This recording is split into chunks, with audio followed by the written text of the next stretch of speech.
Buddho. 2 syllables with immense power. It can guide us to the end of suffering, to jhana, and to spiritual powers. Just doing it one time, you can see equanimity in the blink of an eye. To be liberated from the suffering of samsara is possible through Buddho.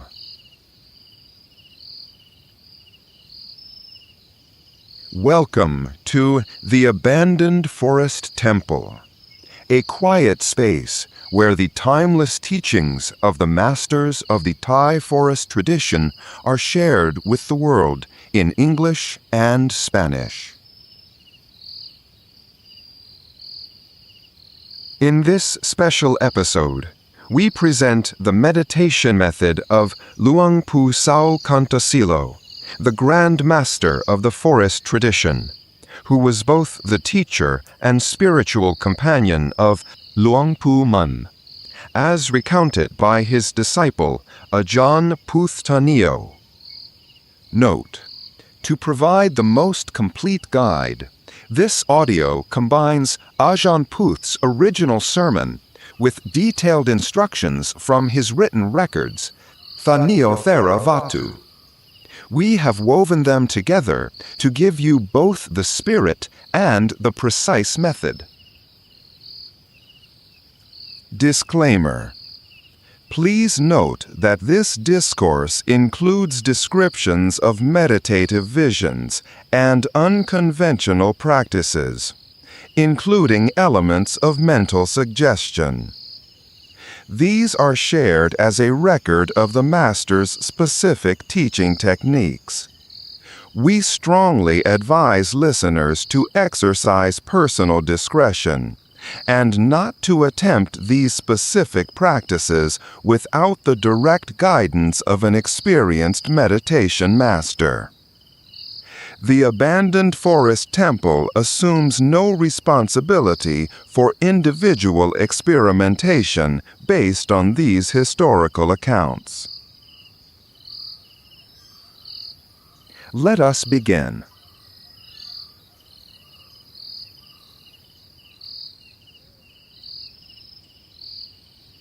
As a disciple of Fra Ajahn Sao, I will relate the details of the meditation practice according to his lineage for all of you to hear.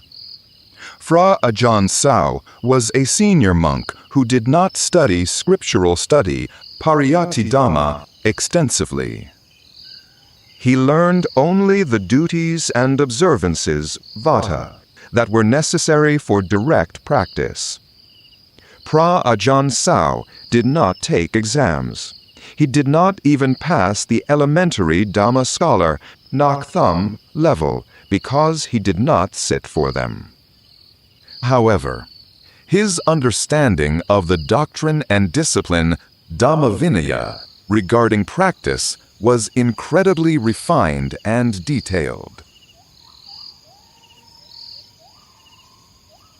When Fra Ajahn Sao taught meditation subjects kammatthana, or taught people to develop the mind, Bhavana, he would usually hold to the principle of reciting Buddho as the foundation. For example, sometimes people would ask him, "I want to learn meditation. I want to practice mental development. How should I do it?" Fra Ajahn Sao would say, "Meditate on Buddho." "If I meditate on Buddho, what will happen?" He would say, "Do not ask. Why ask what Buddho means?" He would emphasize, "Just meditate Buddho, Buddho solely. Do it a lot. And do it frequently. Make it a skill. When you set your mind to do it truly, the results will arise on their own. There is no need to ask." Now, if we ask, what will happen if we meditate on Buddho while we have not yet started doing it? even if he gave an answer based on what he had successfully experienced, it would be of no benefit to us, the askers. Therefore, it is not necessary to ask. In the book, there are additional interesting details regarding Buddho. Ajahn Puth once secretly asked him why one must meditate on Buddho. He explained that we meditate on Buddho because Buddho is the action of the mind, citta. If we write it as letters, it reads as Buddho. This is merely a word, a name for a type of virtue.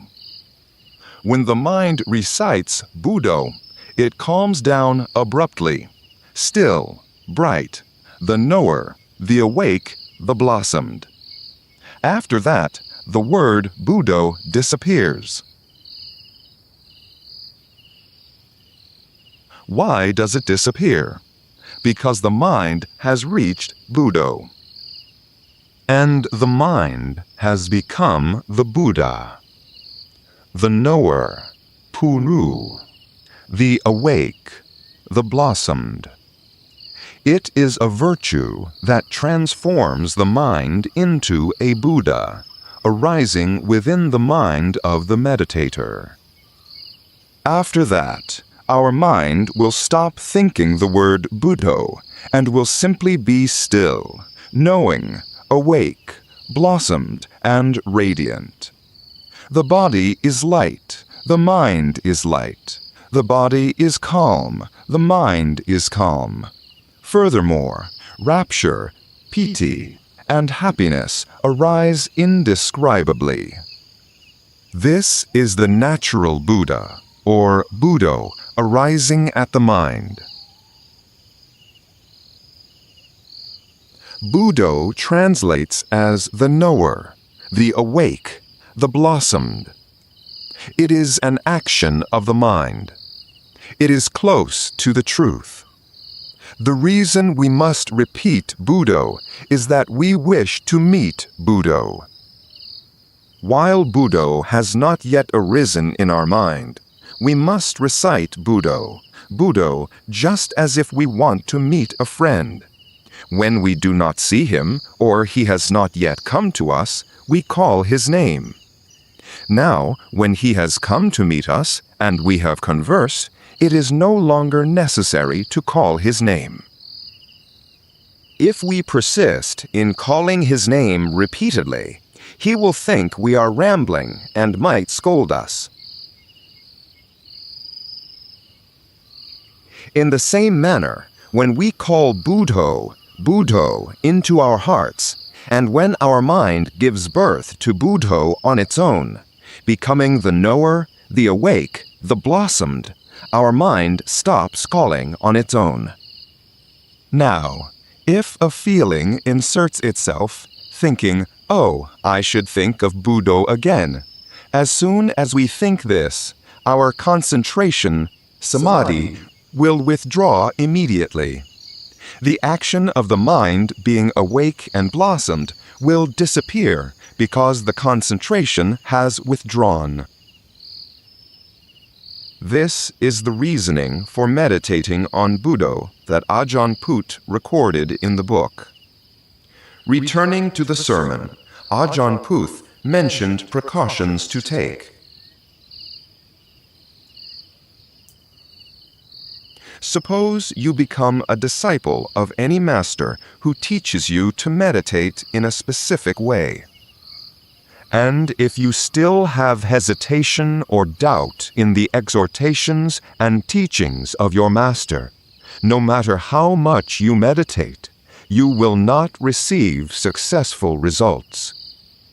Therefore, regardless of which school you learn meditation from, whether you learn from the right Arahant, Sama Arahant school, the rising and falling Yugna Pangno school, or discern materiality and mentality, Namarupa, once you have learned, you must set your mind to practice seriously. Practice according to your master's advice seriously. Consider it as being truly earnest and obedient. For example, suppose your master, after teaching the meditation word, orders you to sit in meditation and recite the preparatory repetition 3 or 4 times a day, but asks that you do it for 1 hour each time. If you can follow your master's command, whoever the master may be, results will surely arise. But if you feel half believing and half doubting, thinking, "I do it but get no results," then do not do it.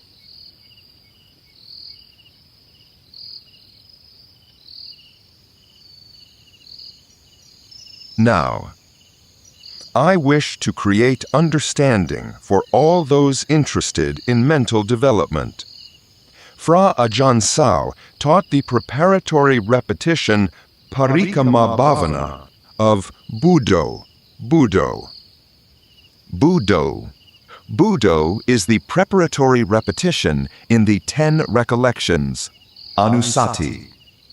Recollection of the Buddha, Buddhanusati. Recollection of the Dhamma, Dhammanusati. Recollection of the Sangha, Sanghanusati, or other recollections that utilize a preparatory repetition. From item 1 to item 8, one must use a repetition word according to that specific text or method.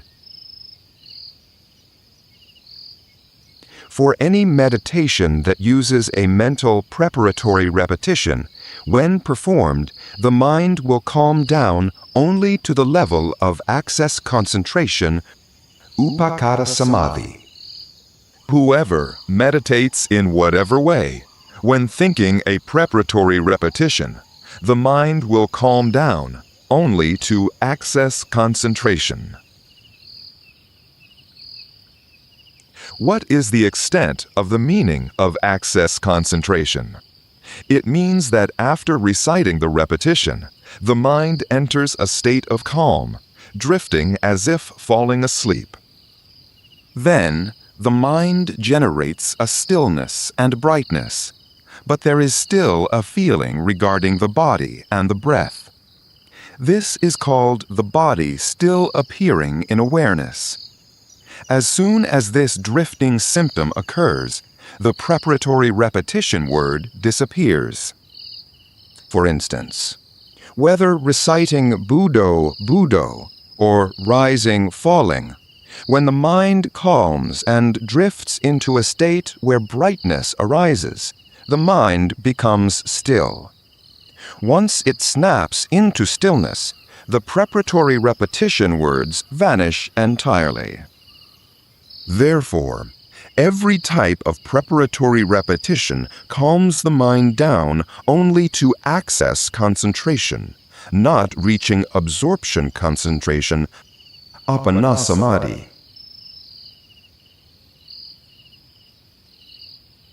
When the mind does not reach absorption concentration, it does not reach tranquility meditation, samatha kammatthana. Therefore, those who say that meditating on Buddho or using preparatory repetition allows the mind to calm down only to tranquility meditation are misunderstanding. I wish to clarify this for all meditators. Now, when the repetition is done and the mind does not descend into absorption concentration, what should we do at this point? The thing that will appear in awareness unavoidably is the feeling that there is a body. Besides the feeling of the body appearing, the breath will appear. If the body appears, contemplate the body. This is called mindfulness immersed in the body, kayagata sati. If the breath appears in awareness, determine to know the breath. The meditating mind should hold on to one of these two objects as they appear in the mind of the practitioner. Then, let the mind follow and know that object. For example, if the body appears, hold on to Kaya Gata Sati. Determine to view a part of the body, or determine to view hair, kesa, body hair, loma, nails, naha, teeth, danta, skin, tako, flesh, mamsam, sinews, naharu, and bones, ati, completing the 32 parts. This will be the method to calm the mind down into tranquility meditation, which is absorption concentration. Regarding Kayagata Sati, Ajahn Put recorded in the book as follows. The principle of tranquility and insight, Samatha Vipassana, of Ajahn SAO involves considering the body by separating it into the 4 elements, dhatu, earth, water, wind, and fire. In his teaching principles, he taught within the framework of tranquility and insight, as we have heard before. However, he would emphasize teaching the cultivation of the Buddha's virtues as the major part. When the cultivation of Buddha virtues was fluent and skilled, he would then teach the consideration of Kayagatasati. When teaching to consider Kayagatasati and meditation on loathsomeness, asubhakamatana, until skilled, he would then teach to consider the elements, dhatu. He taught to contemplate the body by separating it into the 4 elements, earth, water, wind, and fire. Then try to contemplate that within this body there is nothing. There are only the 4 elements of earth, water, wind, and fire converging. There is no animal, person, self, us, or them.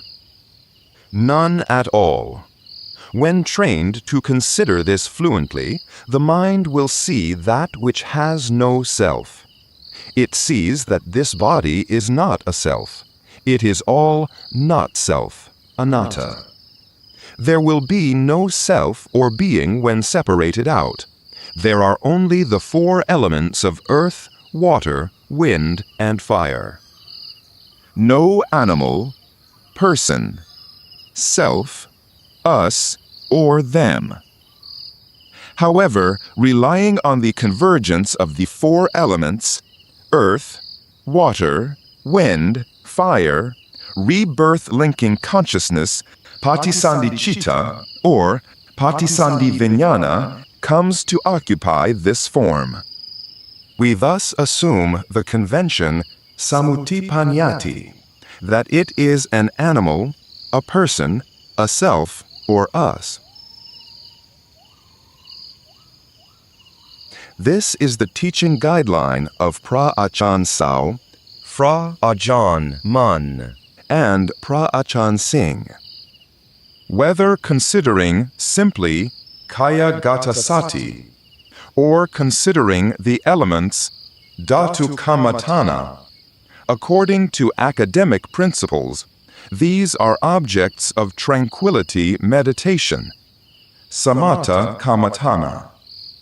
However, they emphasized considering Kayagatasati meditation, Kayagatasati kamatana, and element meditation, dhatu kamatana, as the main practice.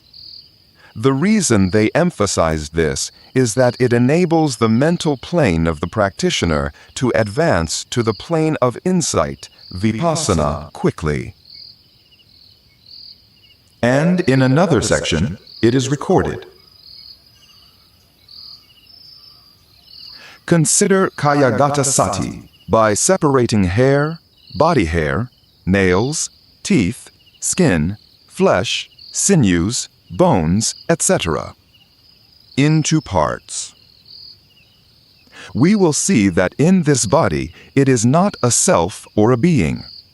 It is merely hair, body hair, nails, teeth, skin, flesh, sinews, and bones. If this body were a self, why would we call it hair? Why call it body hair? Why call it nails, teeth, flesh, sinews, bones? When separated and named like that, there is no animal, person, self, us, or them.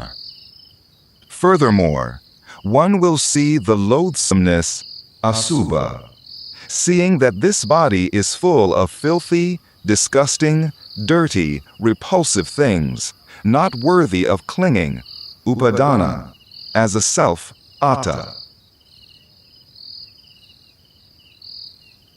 Then consider it often, consider it continuously, until the mind generates calm. Once calm, the mind will conduct itself toward consideration automatically. The meditator will begin to clearly know and truly see the reality of this body, especially regarding the consideration of the four elements: earth, water, wind, fire. Considering the body separated into parts. This part is earth. This part is water. This part is wind. This part is fire. We will see that this body is merely earth, water, wind, and fire. Animal, person, self, us, and them do not exist.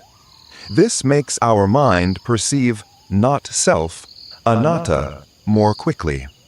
When the principles of body contemplation from the records are understood. In the sermon, he mentioned another alternative for those not adept at body contemplation, which is, now, if one does not do that, and the breath appears in awareness, then determine to know the breath. In, out, in, out.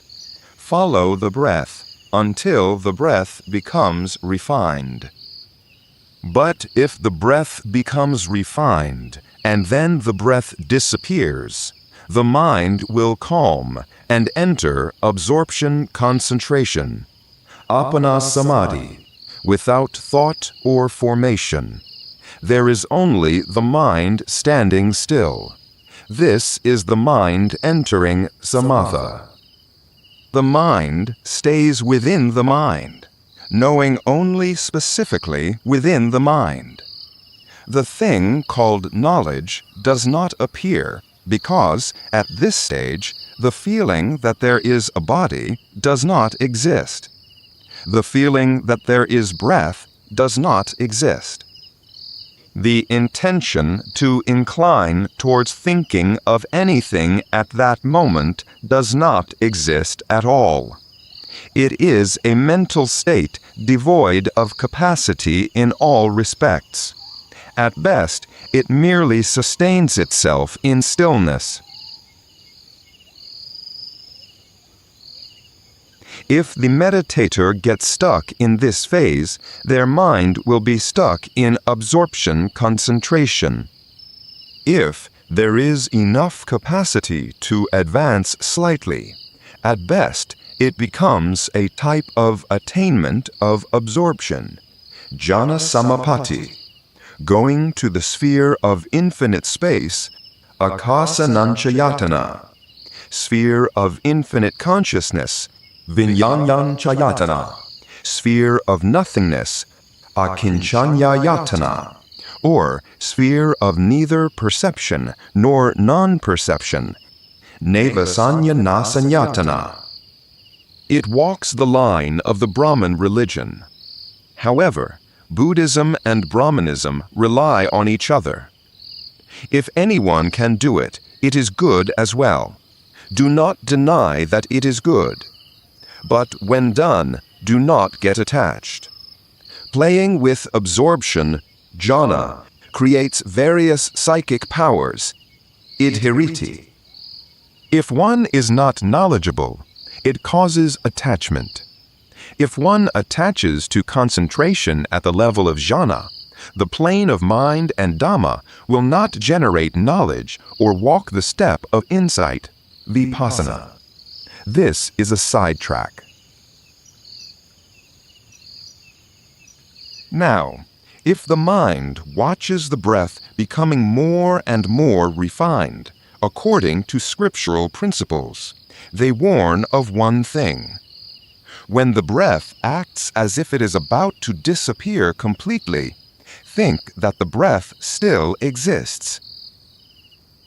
If the body is about to disappear, they say to think that the body still exists.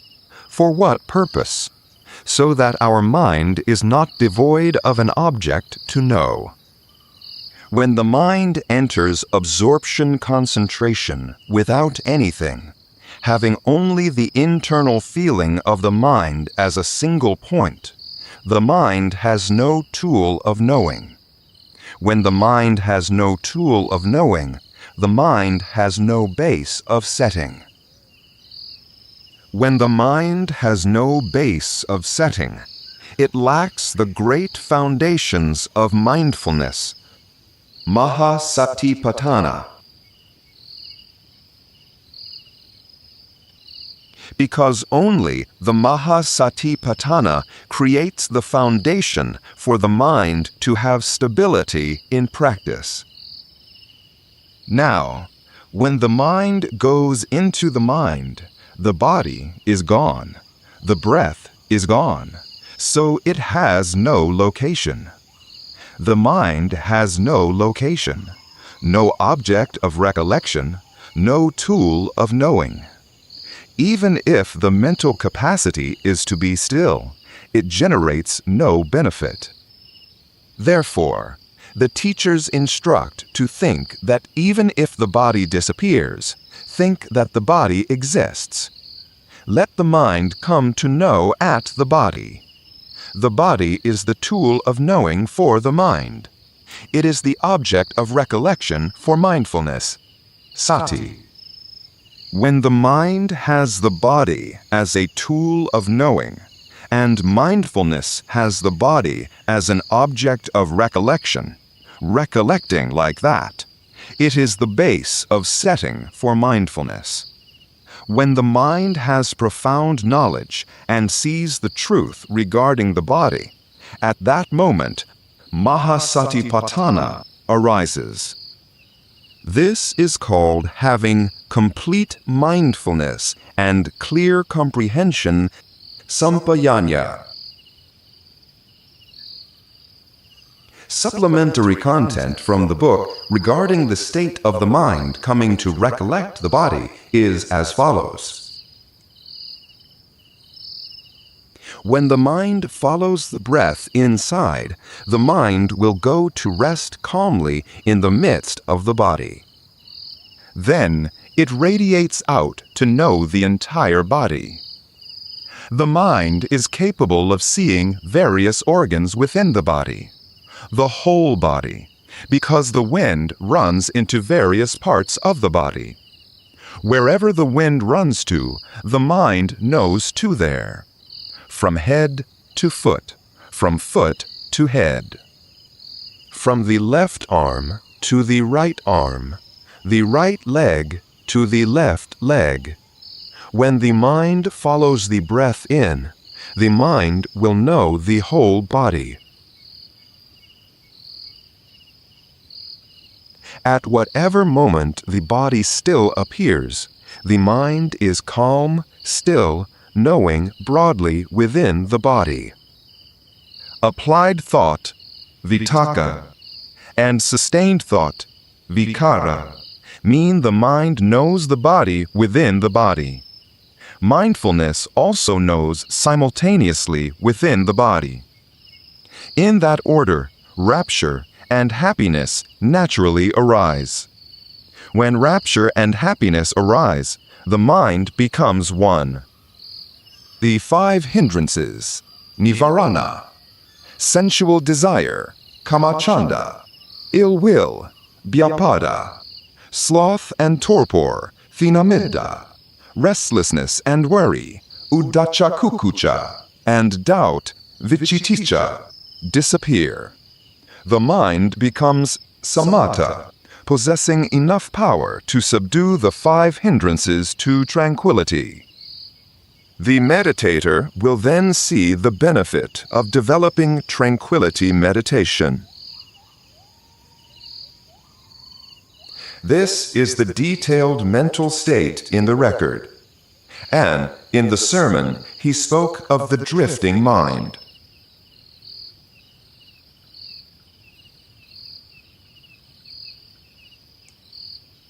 This is the guideline that Fra Ajahn Sao taught. And another thing.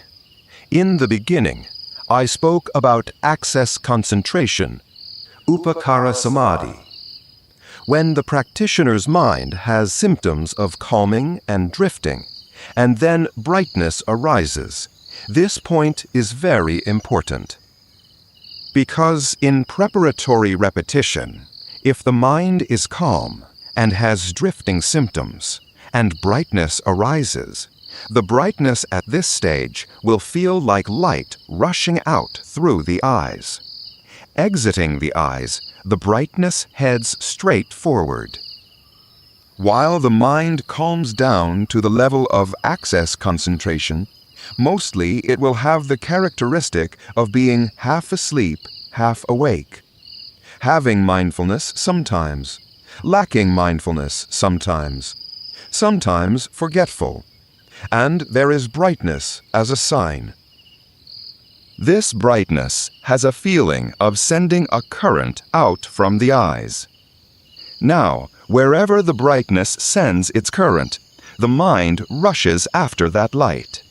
When the mind goes out following the light, various mental signs, nimitta, naturally arise. Sometimes at this point, we might see images of people, images of animals, or sometimes see ghosts and demons. When seeing various images, we will attribute meaning that those things have come to ask for merit, and then we will set our intent to spread merit to them. When an intention arises, the state of mind that was beginning to be calm changes.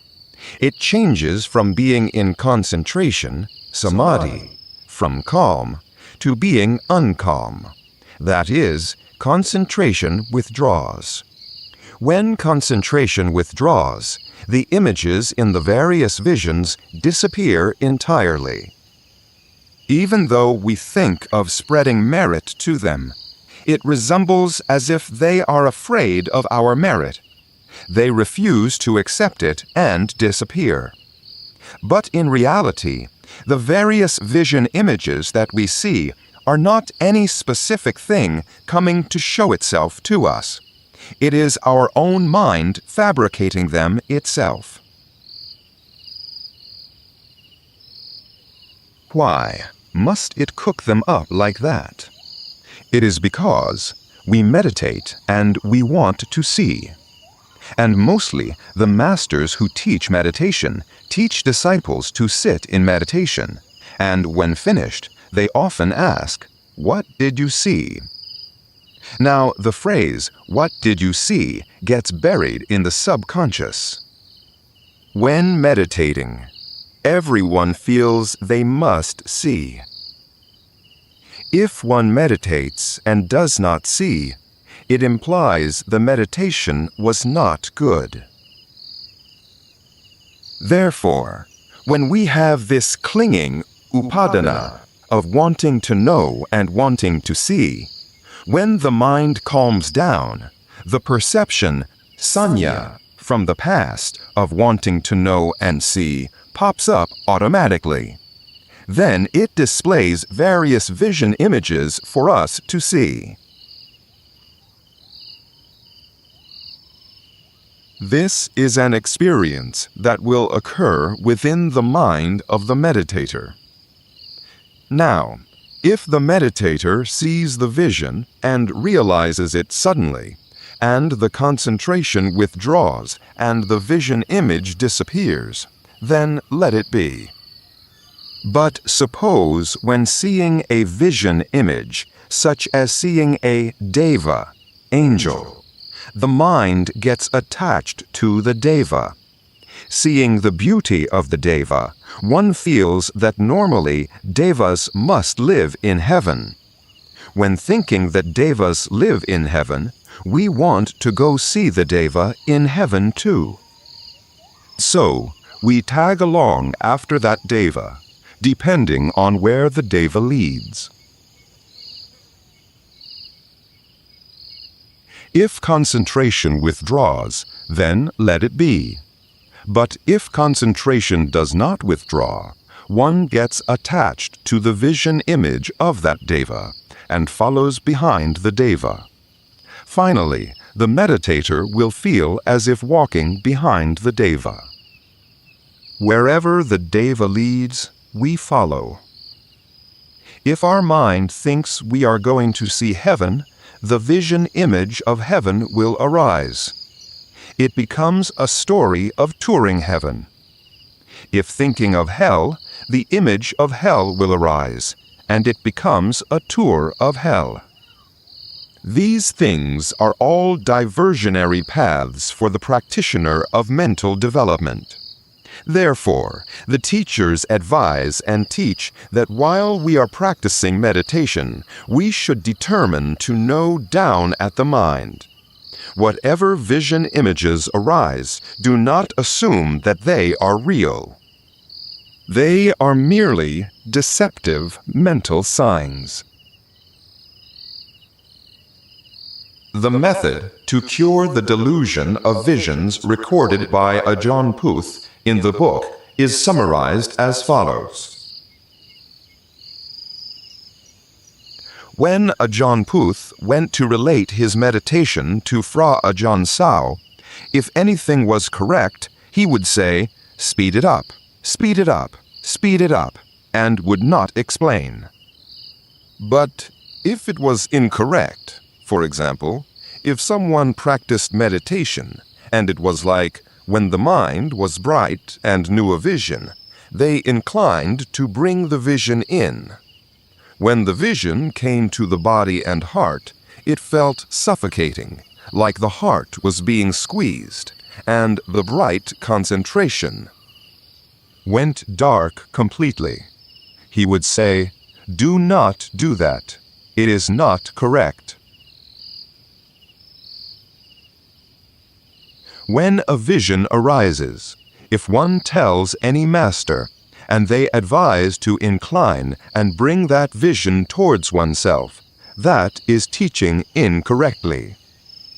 But if anyone says they meditated and saw a vision, and the master advises to determine to know the mind essentially, as if not interested in that vision, then that vision will show reactions of changing in various ways.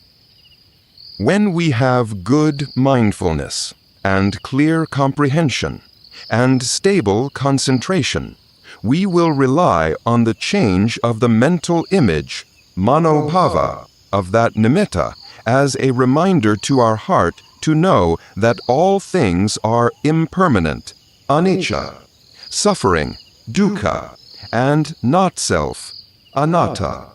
A vision that changes is a counterpart sign, patibhaganimitta. If it is a vision that appears and stays still, not moving, with no changes, sometimes our concentration is steadfast, and the memory is buried deep in the depth of the mind, reaching the subconscious. When leaving the meditation seat, we do not think of it, but it is like we see that vision. Thinking of it, we see it. Not thinking of it, we see it. It sticks to the eye and heart like that. This is called a learning sign, Equanimity.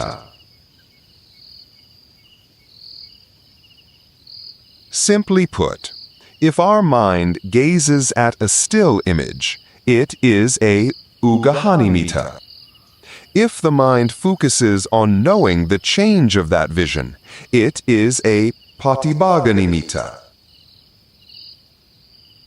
Equanimity is concentration at the level of tranquility meditation, samatha kammatthana.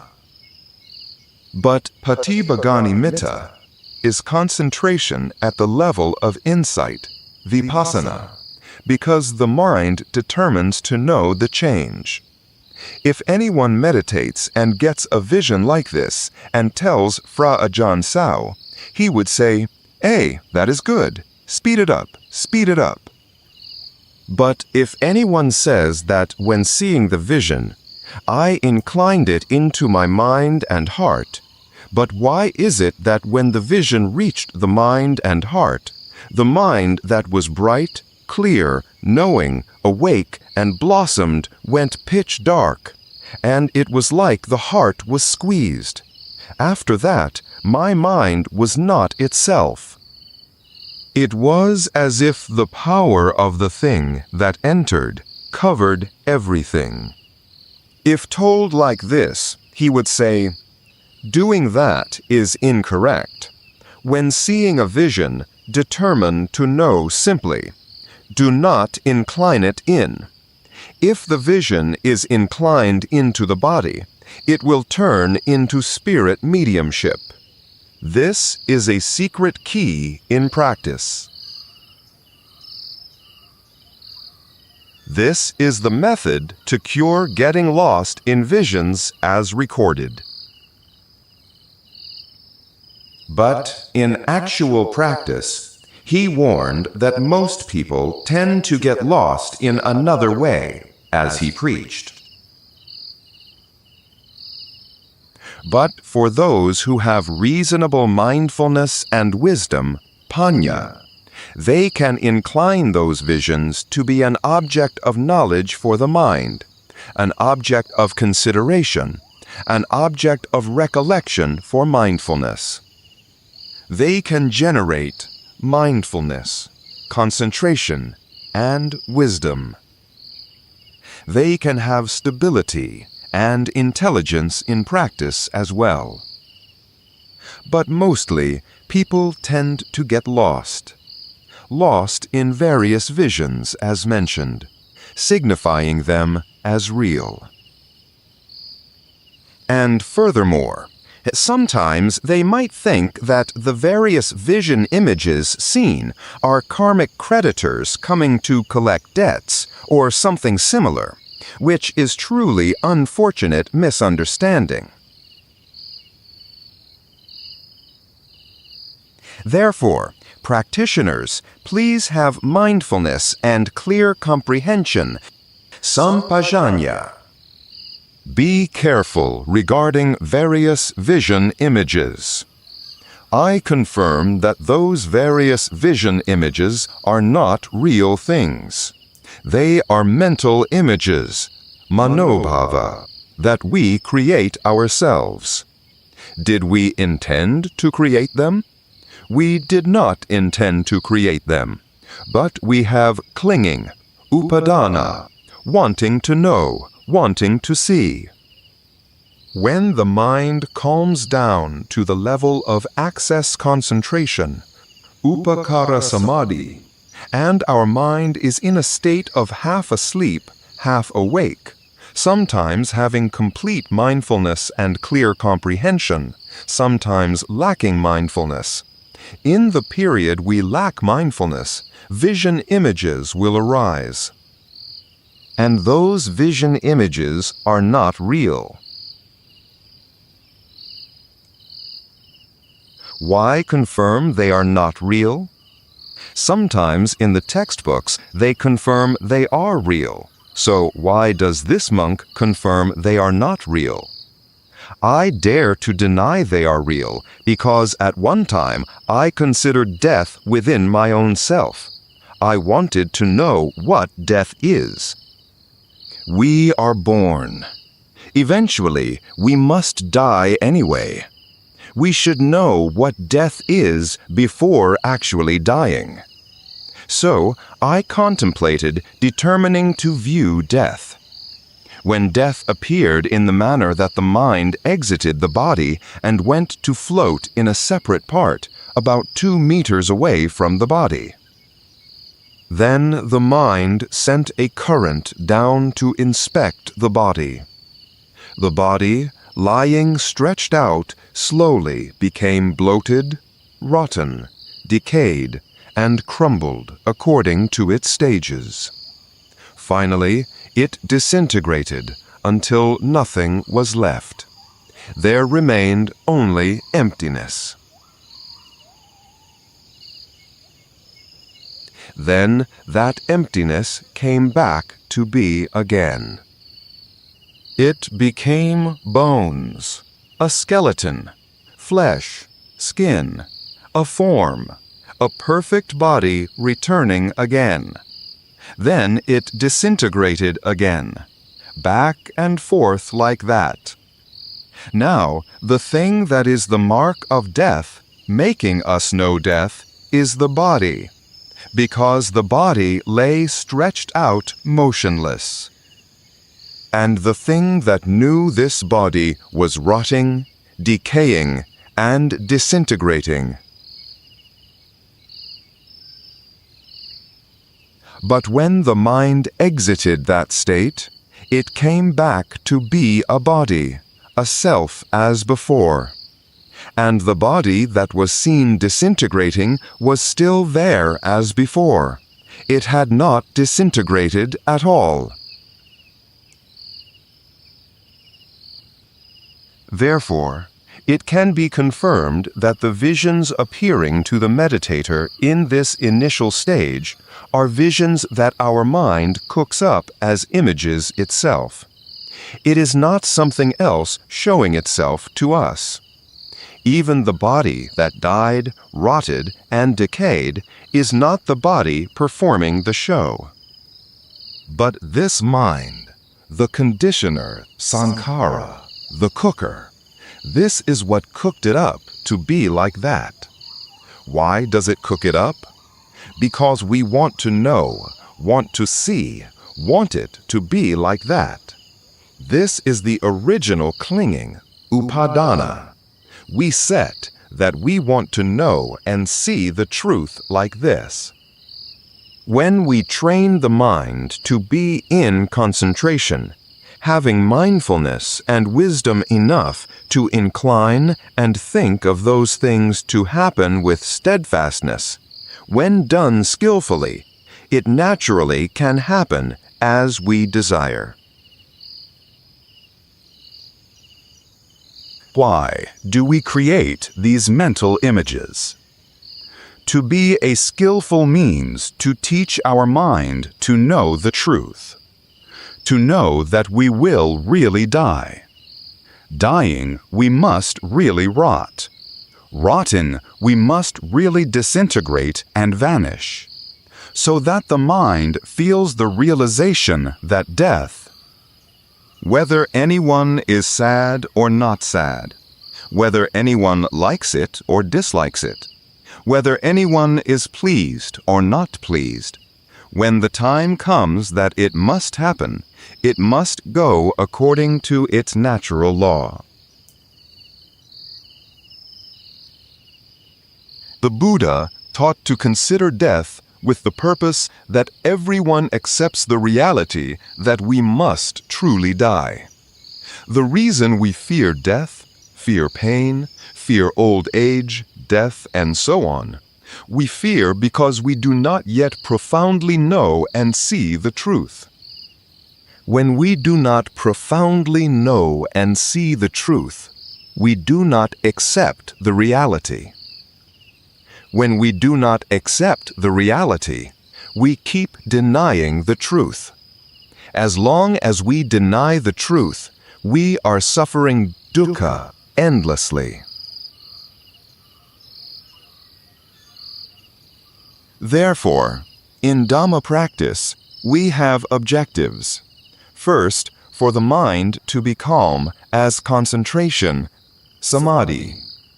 Second, for mindfulness and wisdom, panya, to arise from concentration, called samadhi panya.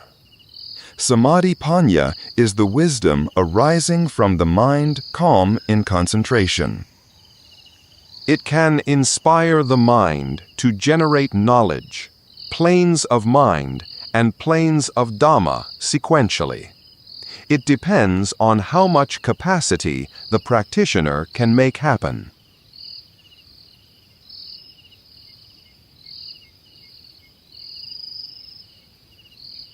In doing meditation generally, it is not necessary to have morality, Sila.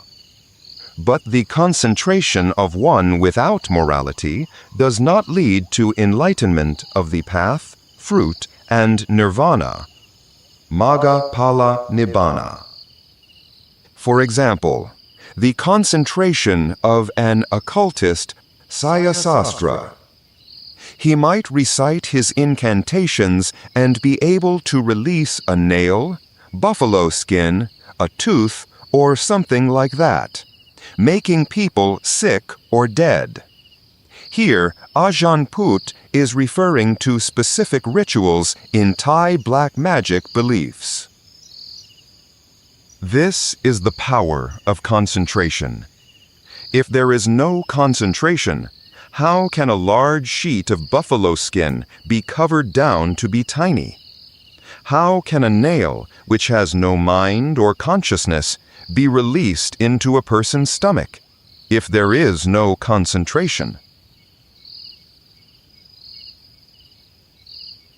But concentration that is for destruction, aiming to destroy, is wrong concentration, miccha samadhi. Like relatives who practice meditation, as soon as they set their mind to meditate, sadhu, sadhu, I meditate, tomorrow let me win the lottery. Wrong concentration. Let me have many people admire and respect me. Wrong concentration. Right concentration.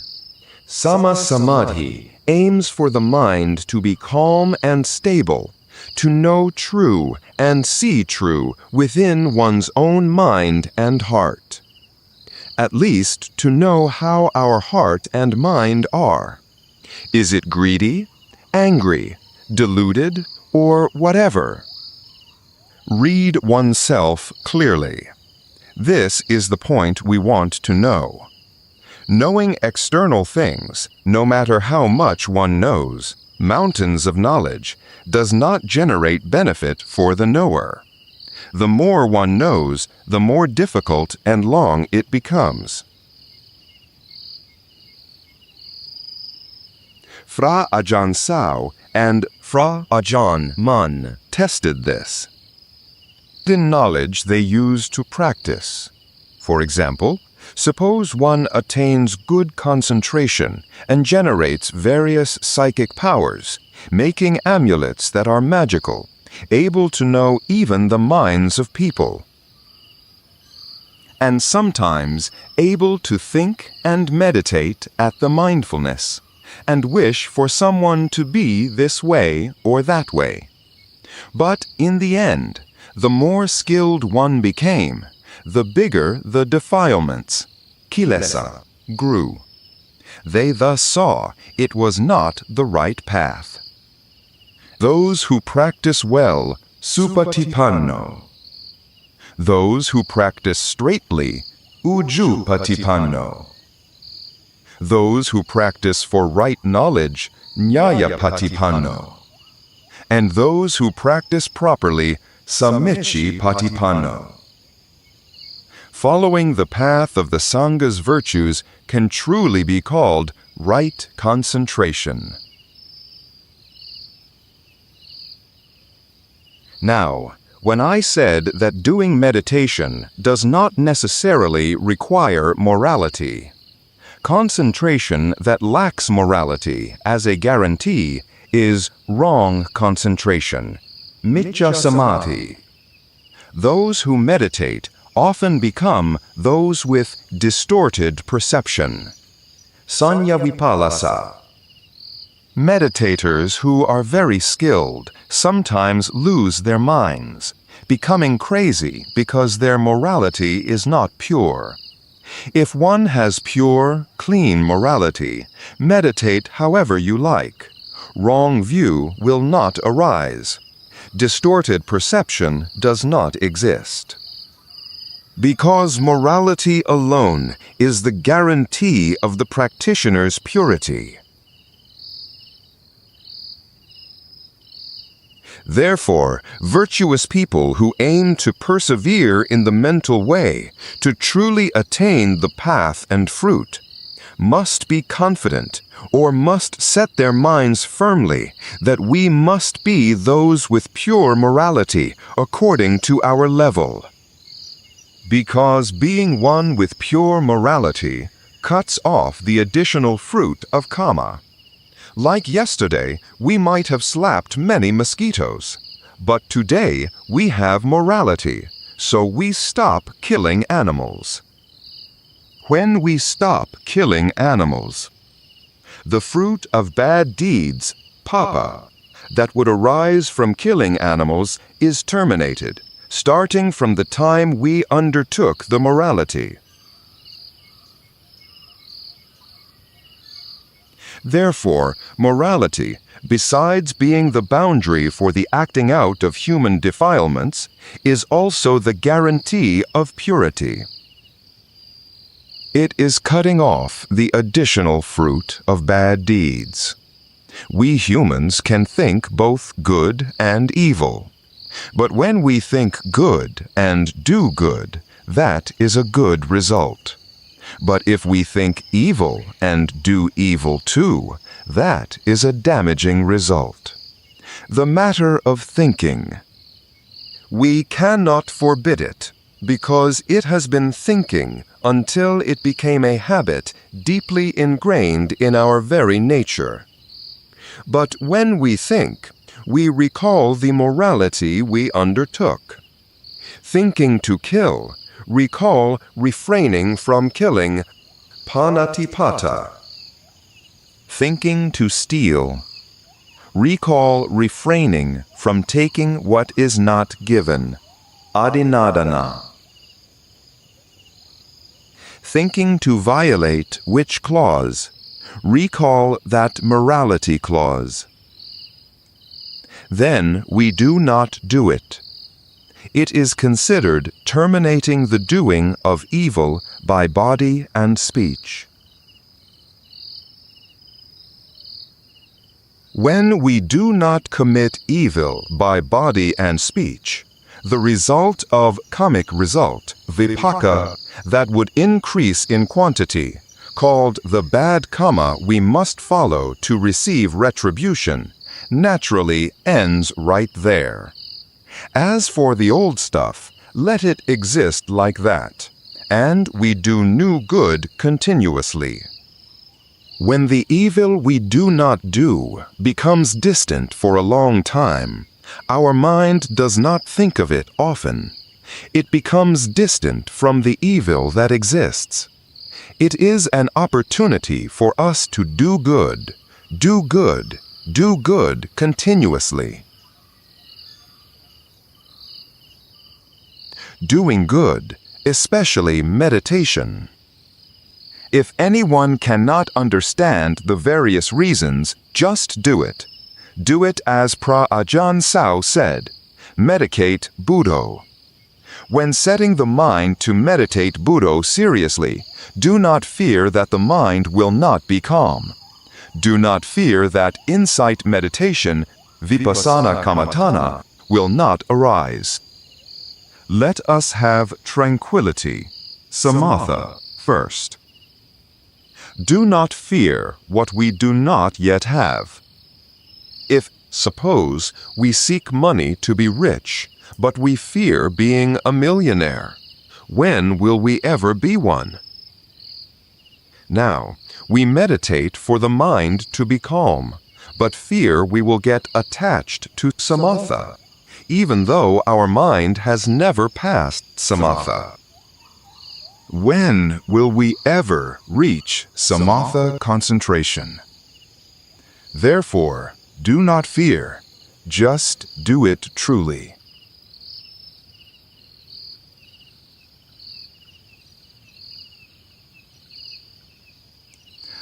Besides mentioning meditation according to Pra Ajahn Sao's style, I wish to insert something for consideration, for some who may be interested. The matter that many of you may have doubts about, very much indeed, is the matter of mind-made power, Manomayiddhi. Let's talk about Manomayiddhi. But as for what Manomayiddhi is, I will not explain. Because regarding the understanding of Manomayiddhi, I excuse myself that I do not yet understand. But the methods to make people go see hell and see heaven, I understand and have done them. And sometimes we might test it, but for today, time is not enough to test. Methods to go see hell and see heaven. There are several ways to go. First, meditate on Buddho and incline the mind to go see hell and heaven. When the mind calms to access concentration, as mentioned, one can go see hell and heaven. Second, recite the incantation of the Buddha opening the worlds. Fra Chao Perd Lok. Third, recite the incantation to awaken the Buddha, Pluk Pra, which is heart of the four elements, Na Ma Patha. Fourth, use the hypnosis method like Westerners use. It can send people to see hell and heaven. If those sitting listening to the sermon here know the method just a little bit, you can control a person sitting to go see hell and heaven. But when we do not yet know the method to make a person go see hell and heaven, we do not know the method and do not know the facts, we might see it as a miracle. I will suggest a method that I have tested. The method to go see hell and heaven by reciting the incantation of the Buddha opening the worlds.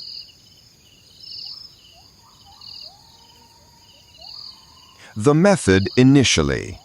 Find a pair of flowers, a pair of candles. Consecrate them with the Buddha opening the worlds incantation. Then lead the person who will sit in meditation to pay respect to the Buddha, Arahant, the Dhamma, Swakato, the Sangha, Supatipanno. Lead the Namo Tassa. Then put the flowers in their hands. Have them hold them in a lotus bud shape like this, and tell them, Buddho tipankaro loka dipam akasakasinam visodhayi. Dhammo tipankaro loka dipam akasakasinam visodhayi. Sangho tipankaro loka dipam akasakasinam visodhayi. Meaning, the Lord Buddha, the Lord Dhamma, the Lord Sangha are the jeweled lamps illuminating the world. May you please shine light on the path of hell and the path of heaven for me to see true and clear in this instant. Then have the person holding flowers recite the repetition. If letting them go see heaven, have them recite. Heaven, heaven, heaven, heaven. Then observe if the meditator has symptoms of shaking, shaking, shaking. When shaking arises, it shows their mind is starting to be calm. There are drifting symptoms. Then we can issue commands immediately. Make the mind soft. Make the mind bright. Then look far away. If you see a diva, let the diva take you to see heaven. Ask him the way. Now, when he sees a diva, he will tell us he sees it. Oh, ask to go with the diva. Then the diva will take him. While he goes, displaying the symptom of going, he will shake more strongly. If going fast, shaking strongly. If walking normally, shaking normally. If flying, he will spread his arms like wings. This, you can go test it. And another method is the Western hypnosis method. This one involves grabbing a child aged about 12 to 15 years, or anyone really. Bring them and tell them, "Now, I will hypnotize you to go see hell and heaven." If there is anything with light, with a reflection, hand it to them. Tell them, "This is a magical object. You look at this object. When you look at this object, you will fall asleep."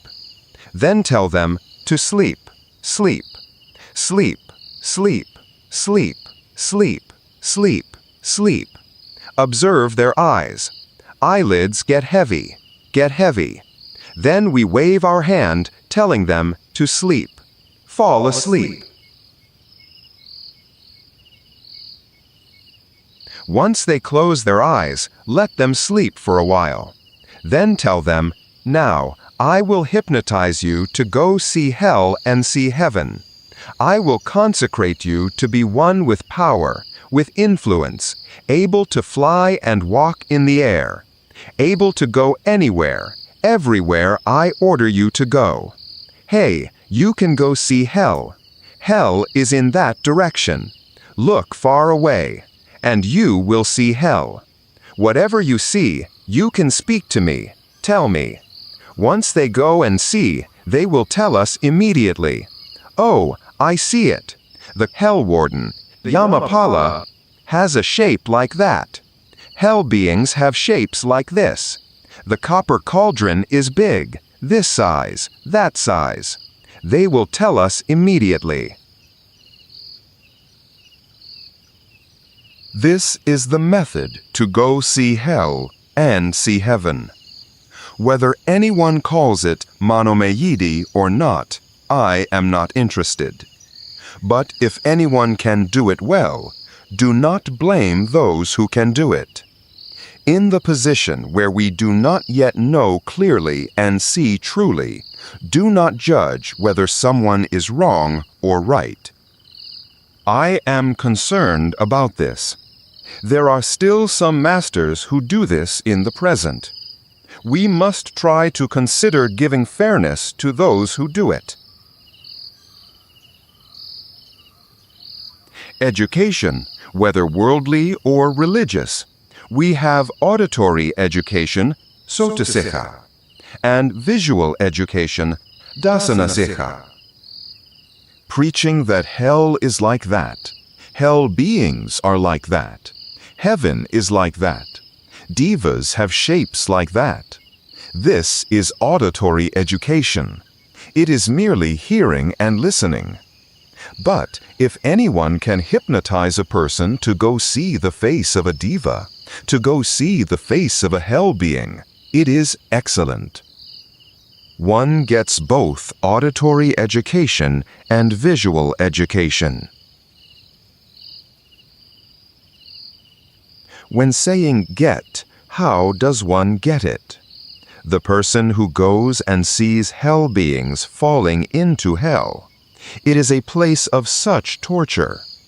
Going and seeing it, it is in a state that is annoying, tiresome, because it is truly suffering. Then they go and know what bad deed the animal falling into hell did. Once they know they did this bad deed and fell into hell, when they return, they fear bad deeds, papa. They do not commit bad deeds. Now, the person who goes to see devas, sees the heavenly mansions and wealth of devas, wants to be a deva, wants the wealth of devas. Returned, they make merit punya. This is the result that is to be obtained. Therefore, this is a skillful means to teach people to know morality, know Dhamma, know how to make merit and give charity. Like me coming to preach to you all that, meditating, the mind is like this and that. I cannot take my mind out for the laity to see. And sometimes, some lay people may have never passed the state of being in concentration. We have only heard, listened to the sound of speech. We get only auditory education. But visual education we have not yet received, because we are not yet in concentration. Therefore, practicing Dhamma or teaching Dhamma depends on the skillful means, upaya. Making people go see hell and see heaven, I confirm it is a good thing. Whoever can do it, please go ahead. Sometimes it might make children believe that hell and heaven exist somewhat. People nowadays mostly do not believe hell exists, heaven exists. Therefore, if anyone can pick up hell and spread it out for them to see, please do. It will be of no small benefit to society. For the discourse on Dhamma, just enough to be an ornament for the mindfulness and wisdom of the listeners, I see it is appropriate for the time. Speaking much is lying much. Speaking much is erring much. Thus, whatever mistakes or deficiencies there are, I take this opportunity to ask for forgiveness from the listeners as well. If anything is enough to be of benefit to practice, please incline it for contemplation and try to persevere in practice. Perhaps results will arise for the practitioner as appropriate. In the end, by the power of the virtues of the triple gem, Fra Ratanataya, the virtues of parents and teachers, may they help be the medium inspiring the minds of everyone to proceed into stability as concentration, possessing mindfulness and wisdom, knowing clearly and seeing truly in the natural phenomena according to reality. Able to abandon defilements, which are the things that are enemies disturbing the happiness within the mind. Let the mind have calm, brightness, and attain the success which is the path, fruit, and nirvana. Magga Phala Nibbana, universally, everyone. Buddho, no matter how immense its power, comes with a condition. The one who wishes to see it must practice seriously and correctly to find the true Buddho. You have seen how magnificent Buddho is. We borrow this body for not very long, compared to the time we have wandered in the cycle of Samsara.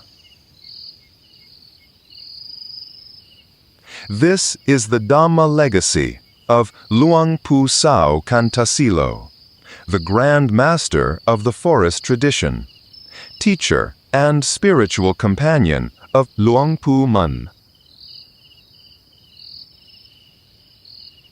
If today's Dhamma was beneficial, please follow or subscribe so as not to miss future Dhamma talks.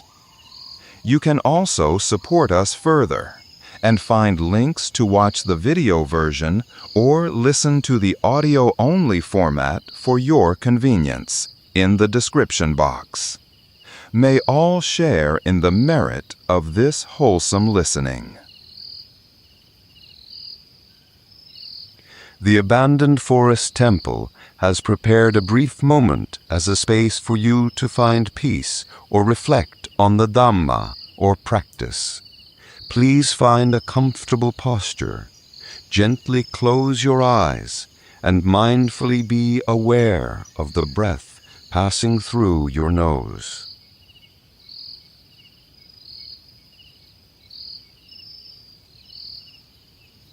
Breathe in, Bud. Breathe out, Do. Breathe in, Bud. Breathe out, Do. Breathe in, Bud. Breathe out, Do. Breathe in, Bud. Breathe out, Do. Breathe in, Bud. Breathe out, Do. Breathe in, Bud. Breathe out, Do. Breathe in, Bud. Breathe out, Do. Breathe in, Bud. Breathe out, Do. Breathe in, Bud.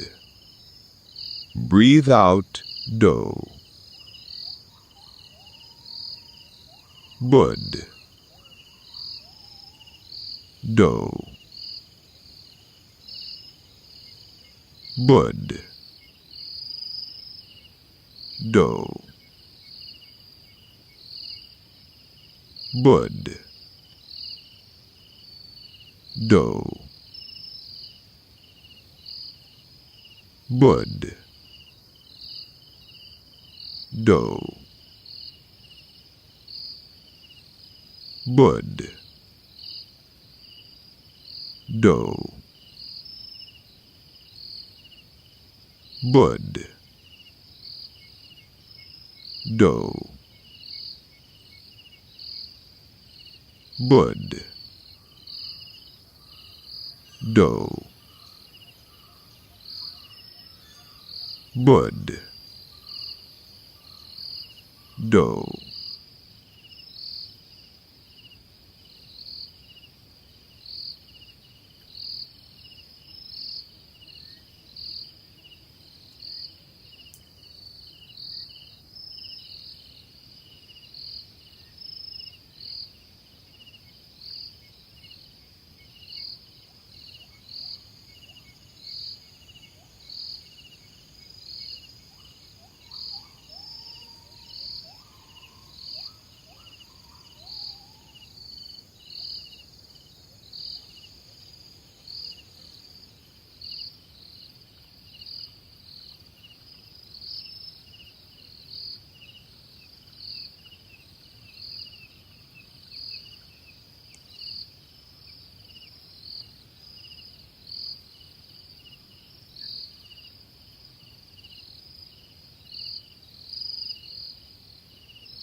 May you all be happy and grow in the Dhamma. Sadhu.